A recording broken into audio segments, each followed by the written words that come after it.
नमस्कार सबैजनामा म चाहिँ न्यू खगेन डट अक्सबाट सुरेश भण्डारी। यहाँ चाहिँ मैले एउटा बजाज पल्सर 220 को फुल इन्जिन खोलेर तपाईँको माझ मैले एउटा भिडियो ल्याउने कोसिस गरेको छु। हामी चाहिँ भन्छौँ नि जो हाफ इन्जिन त सबैलाई थाहा हुन्छ, माथि हुन्छ, हेड हुन्छ, ब्लक हुन्छ, वाल हुन्छ भन्ने थाहा हुन्छ भने धेरै म्याक्सिमम मान्छेहरूलाई। अनि फुल इन्जिनमा त के हुन्छ भन्ने हुन्छ नि त।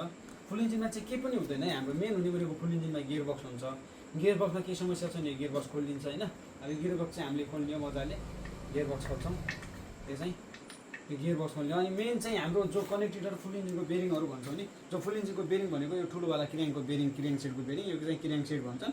हाम्रो नर्मल्ली गाडीहरूमा, सानो सिसीको गाडीहरूमा चाहिँ यो कनेक्टेडहरू चेन्ज हुन्छ। जस्तै टिडिएम ड्युक अनि एनएसहरू, अरू ठुलो गाडी, बेनाली तिनीहरूको गाडी, यी ठुलो गाडीहरूमा चाहिँ यो क्र्याङ्क सेट भनेर यो सेट नै चेन्ज गर्नुपर्ने हुन्छ, किनकि यो रिपेयरिङ गरेको टिक्दैन। जस्तै अब यो बजाजको गाडीहरू, अब सानो गाडीहरू जुनसुकै भने एफजेड आरटिआरहरूमा कनेक्टेडर जो भन्छन् चेन्ज हुने भनेको यो है, मेन इन्जिन मेन यो हुन्छ। अन्त यो बेरिङहरू यो चाहिँ अब हातले निकाल्न मिल्दैन, मेसिनले लेथले यहाँ छिराएर निकाल्नु पर्ने हुन्छ। त्यही भएर चाहिँ यो बाहिर लेथमा निकाल्नुपर्छ, यो हातले निस्किँदैन बेरिङहरू, यही हो है। हस्, धन्यवाद।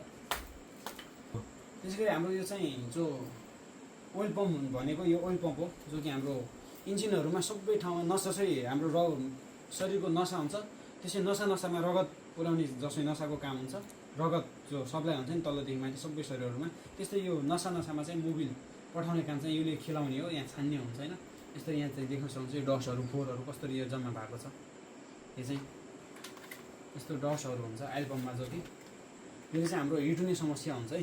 यसमा यो फोहोर भयो भने गाडीमा चाहिँ यहाँ देख्न सक्नुहुन्छ यसरी छानेर चाहिँ यो जम्मै फोहोर चाहिँ बाहिर छ, भित्र चाहिँ छैन, यहाँनिर देख्न सक्नुहुन्छ। यस्तो छानेर चाहिँ हाम्रो भित्र पठाउँछ। यो चाहिँ ओइल पम्प हो होइन।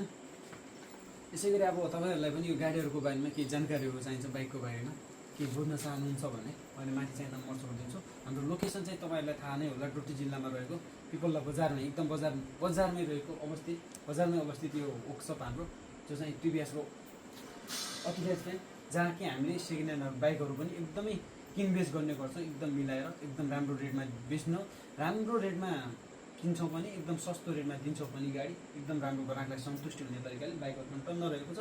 हाम्रो यो असार मसान्तमा चाहिँ इन्जिनहरू पनि एकदम डिस्काउन्टका साथ चाहिँ रिपेयरिङ हुँदैछ र बाइकहरू पनि एकदम एक्सचेन्ज पनि हुने व्यवस्था छ हाम्रो वर्कसपमा। हस्, धन्यवाद। भिडियोलाई चाहिँ सक्दो सेयर गरिदिनु होला, फलो गरिदिनु होला, आइडीलाई एकदम माया गरिदिनु होला। हस्, धन्यवाद।